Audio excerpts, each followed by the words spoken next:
It's the ultimate travel guide from the people who know it best. Weekends with Yankee. When people think of Salem, Massachusetts, they think of witches. And you can still find stores in the city where you can buy amulets, potions, and candles for casting spells. Hi. Hi, how you doing? I'm Richard. I'm Leanne. Nice to meet you. Why don't you close And that? of course, you can get your fortune told. I've never had this done before, so I feel like you're getting a newbie in here. Okay, good. So I'm going to have you shuffle. Okay. Okay.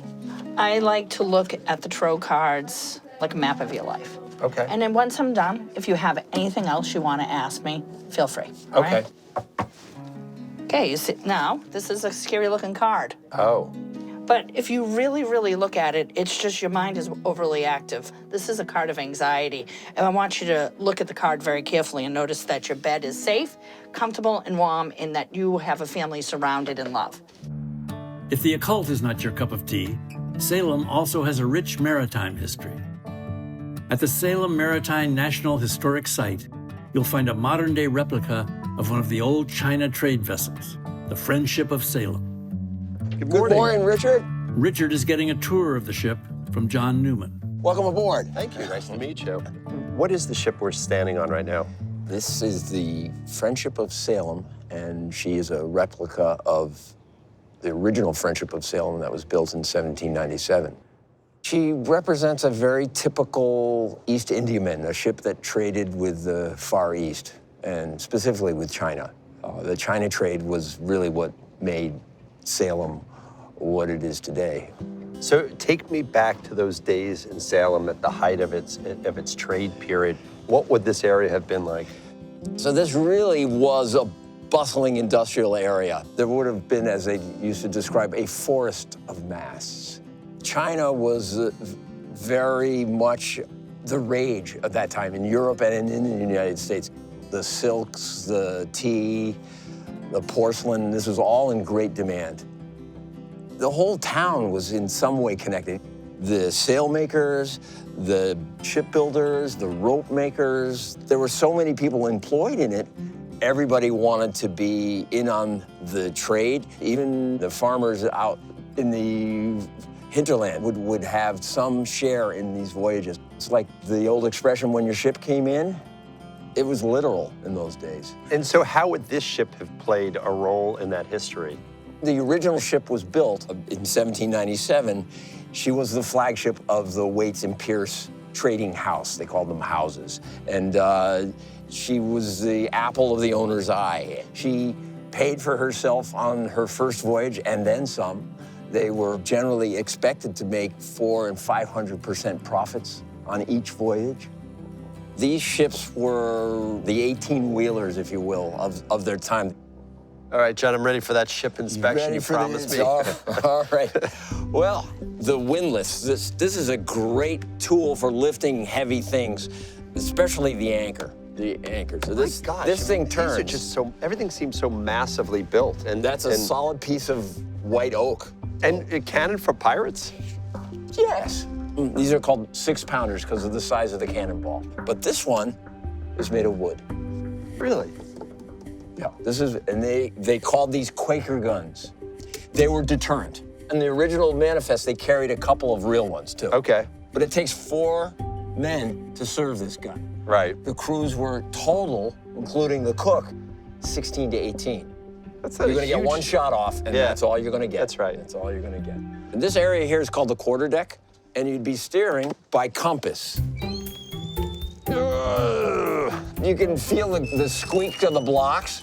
There, you can see the tiller moving, right? The tiller's connected to the rudder. Why is this ship important today? This ship is really representing what brought the wealth to Salem in the China trade. Ships like this contributed millions of dollars in customs duties as the goods were brought in. It's a very important economic story for the country, and equally important to the economic health of the city and the surrounding area. Trade is what really made Salem. With so many sights to see, It helps to have an experienced tour guide to fill you in on the local attractions. What is Halloween like here?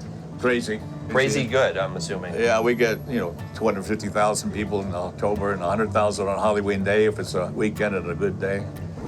We are on Derby Street, which is one of the major streets in Salem. Would this street have been a bustling metropolis Absolutely. back then? We had 50 wharfs lining our harbor at one time when it was the busiest harbor in America for about 50 years up to the War of 1812. On the left, we'll come to the back edge of the oldest burial point in Salem.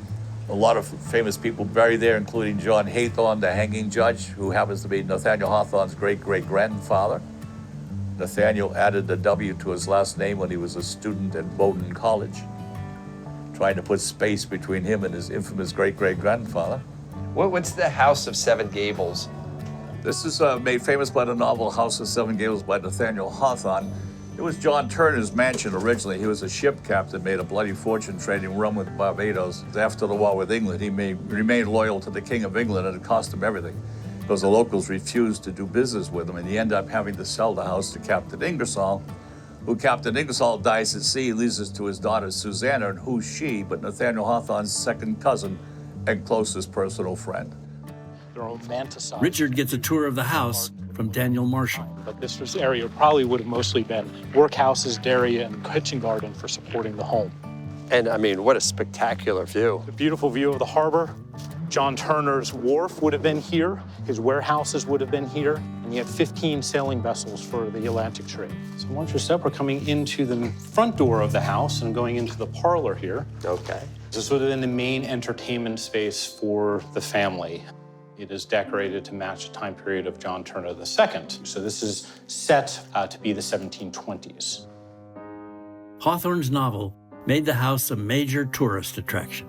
In 1908, Caroline Emerton, a prominent philanthropist, purchased the house and used the proceeds of the museum to fund her charitable works. She starts a settlement house here in Salem to serve the immigrant populations that are moving in to work in the factories. We still serve the immigrant community today. We have U.S. citizenship naturalization ceremonies on our property. We offer free ESL and citizenship classes out of our museum. Even though we have a very long history, our history is still continuing, and it is a wonderful way to connect the past to the present. No trip to Salem would be complete without a visit to the Jonathon Corwin house, also known as the Witch House. Corwin is thought to have played a significant role in the trials, and the artifacts in this house present a compelling picture of what life was like back then. This is the last remaining structure in Salem, Massachusetts that still has a direct tie to the famous Salem witch trials. It's quite remarkable that after 300 years, this story still endures. Salem is still making history.